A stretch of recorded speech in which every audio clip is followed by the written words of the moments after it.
The Infinity Stones have played a key role in the Marvel Cinematic Universe since the Tesseract was first introduced during the end credits of Thor. They've gone by many names since then, but they are all part of this collection of cosmic gems. The stones' powers supposedly vary depending upon the strength and the skill of the user. On top of that, they're said to have a certain level of sentience. They can even reject certain users by refusing to do their bidding, or just destroying them entirely. And when they're brought together, look out. The Infinity Stone's power as a unit is virtually, well, infinite.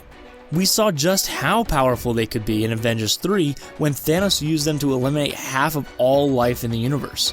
Yet throughout the MCU, we've often encountered 1 or 2 Infinity Stones at a time. That's allowed us to see what each stone can do on its own. While in theory, no stone is meant to be more powerful than the others, the clues in the movies suggest that that may not be entirely true in the MCU. In this video, we're going to go over the powers of each stone and rank them according to what we know about them from the movies. Of course, that means there are spoilers for any of the MCU movies ahead. Let's go. Number 6. The Power Stone. Last in our ranking is the Power Stone. Right about now, you're probably wondering how a stone that has power in its name could actually be the least powerful of the 6 stones. Well, we're not saying it's not powerful, but based on what we've seen from it in the MCU, it hasn't always seemed as powerful as the others. Let's look at the evidence. The Purple Power Stone was introduced in Guardians of the Galaxy, where it spent most of its time in an orb. Both Ronan the Accuser and the Ravagers were after it. However, it was Peter Quill, Star-Lord, who found the orb on Morag and took off with it.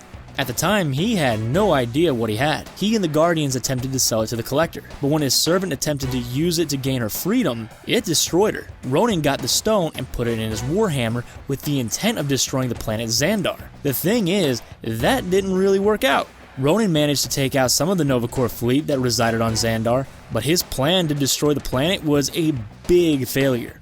Instead, he was distracted by a dancing Star-Lord and relieved of the stone. Star-Lord even managed to hold the stone by joining hands with the other Guardians to distribute the power. Yay, teamwork!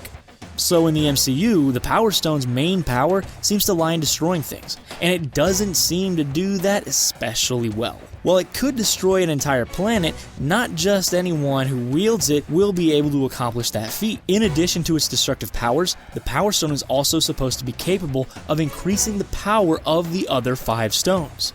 Based on its MCU track record, that may be its most useful power. Number 5. Reality Stone. Next up is the Reality Stone. The plot of the second Thor movie, The Dark World, hinges on this stone. At the time though, it was referred to as the Aether and looked nothing like a stone. Instead, it was a parasitic red sludge that infected the body of Jane Foster, Thor's girlfriend, when she accidentally found it. Jane had no idea what the Aether was, so instead of being able to use its power, it simply made her sick. Still, she attracted the attention of the Dark Elves, who wanted to use the stone to plunge the 9 realms into darkness. Because why not? The leader of the Dark Elves, Malekith, had more success than Jane wielding the power of the Aether. Still, he was quickly defeated by Thor, Jane, and their wacky band of science nerds. No big Avengers team-up required. The next time we see the Reality Stone is in Avengers 3. Thanos has found it. He has a lot more success using it than Malekith. He alters reality to make Gamora believe she successfully ended his life. He also uses it to reduce Drax and Mantis to pieces and to turn bullets into bubbles. It's a little difficult to understand how this stone works though. Drax and Mantis are whole again once Thanos takes off with the stone, but some of the other parts of reality seem to be shifted permanently. So Thanos claims that he can make reality anything he wants with the Reality Stone. Based on what we've seen in the MCU though, it seems like the original reality still exists underneath, or something. Number 4. The Space Stone. At number 4 is the Space Stone. The Space Stone has made several appearances in the MCU, but many fans will be more familiar with it as the blue cube known as the Tesseract. This was the first Infinity Stone to be introduced in the MCU. In the end credit sequence of Thor, Loki watches as Nick Fury shows the Tesseract to Dr. Selvig. Shortly after that, we learn in Captain America: The First Avenger that Hydra used the Tesseract to make weapons during World War II. The Tesseract also played a key role in the 1990s set Captain Marvel. In that film, it's revealed that Marvel, a Kree masquerading as a human scientist, Wendy Lawson, was using it to build a better spaceship. Eventually, Carol Danvers recovers the cube, which Goose, the alien cat, swallows for safekeeping. Yum. Tasty. After that, the Tesseract ended up with S.H.I.E.L.D. until Loki steals it. He uses it to bring the invading aliens, the Chitauri, to Earth during the events of 2012's The Avengers. The Space Stone, as its name suggests, gives its user power over space. That means they can transport themselves wherever they want at the drop of a hat. They can also open up portals for others. In Endgame, a mistake during the Avengers time-traveling mission sees Loki gain possession of the Tesseract again. He uses it to free himself from custody and escapes, which means we could see a version of the Space Stone again. Throughout the MCU, the Space Stone has mostly been used to travel between places. It's definitely a useful skill, but something Doctor Strange has shown that he's capable of achieving in other ways. Of the things the stone has been shown to do, the most intriguing is its ability to create super weapons and engines to power spaceships. We never really see how the Space Stone's power is harnessed to accomplish those things though. Another interesting thing about the Space Stone is that it seems to have its own opinions about things. In the Avengers, Dr. Salving appears to commune with the stone and refers to it as a she. Also, in the first Avenger, the stone decided that it didn't want Red Skull using it and instead sent him to Vormir to guard the Soul Stone. So there seems to be a bit more going on with this stone than simply traveling through space in the blink of an eye. Still, how those other powers work isn't completely clear. Number 3. The Time Stone. Our third place pick is the Time Stone. This stone is housed in the Eye of Agamotto, which Doctor Strange wears around his neck once he becomes the Sorcerer Supreme. The Eye has always been the possession of the Sorcerer Supreme though. Strange first encounters it in his self-titled movie when he starts training in the mystic arts at Kamar Taj. In the case of many of the other stones, we're told about their powers, but we don't see much of them for ourselves. In contrast, Doctor Strange does a good job vividly demonstrating the powers of the Time Stone. In fact, the stone becomes the key to the movie's plot. The evil sorcerer Caecilius summoned Dormammu, the ruler of the Dark Dimension, to Earth. Dormammu could have destroyed the planet, so Doctor Strange used the power of the Time Stone to defeat him. Strange trapped Dormammu in a time loop until he basically just got frustrated and agreed to go away and never return. Doctor Strange also uses the stone in Avengers 3 to look into the future to see the outcome of the Avengers fight against Thanos. Early in the film, he tells Tony Stark that he'll prioritize the stone over his and everyone else's lives. Once Strange realizes they only have one shot at defeating Thanos though, he willingly gives the stone to the Mad Titan. Having the power to move time forward and backwards and see the future make this stone extremely powerful. However, there are still 2 stones left that may be even stronger. Number 2, the Soul Stone. The second most powerful stone in our ranking is the Soul Stone. Of all the stones in the MCU, this is the one we see the least of. That doesn't mean we don't have some idea of what it can do and how powerful it might be. Out of all of the stones, the Soul Stone is the only one that requires a sacrifice just to retrieve it. In Avengers 3, we learned about this requirement when Thanos and Gamora went to Vormir. Vormir is the desolate planet where the Soul Stone is kept.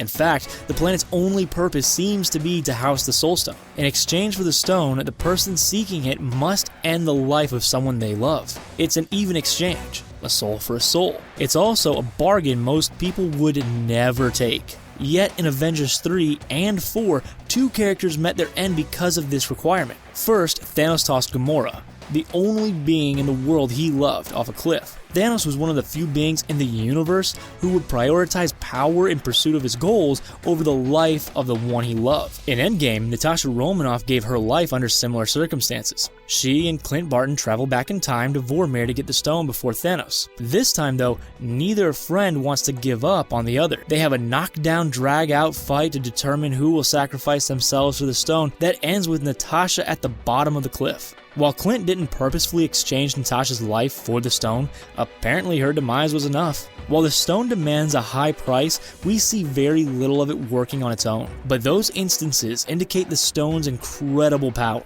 At the end of Avengers 3, after Thanos has snapped away half of the universe, he uses the stone to visit a young Gamora. So we know the Soul Stone can be used to conjure those who are no longer with us. Joe Russo, one of the movie's co-directors, also shed some light on the stone's other powers. He explains that the Soul Stone can manipulate people's souls. He used an example from the movie in which Doctor Strange uses magic to become multiple versions of himself. Thanos uses the stone to get rid of the fake versions of Doctor Strange and even shoves Strange's soul out of his body. In other words, the Soul Stone has power over the very essence of who a person is. Plus, it can resurrect and conjure the dead.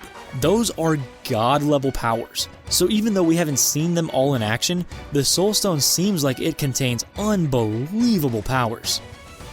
Number 1.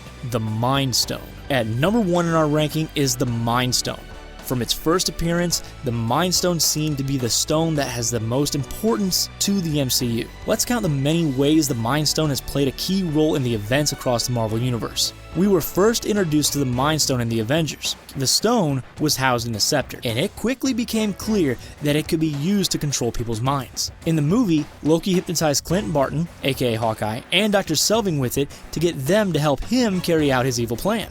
Yet the stone's power doesn't stop there. Hydra acquired Loki's scepter and used it to experiment on the Maximoff twins. This gave Pietro Maximoff super speed and Wanda Maximoff mystical powers. The powers granted to Wanda were particularly impressive. Not only could she control physical matter, she was also shown manipulating people's minds.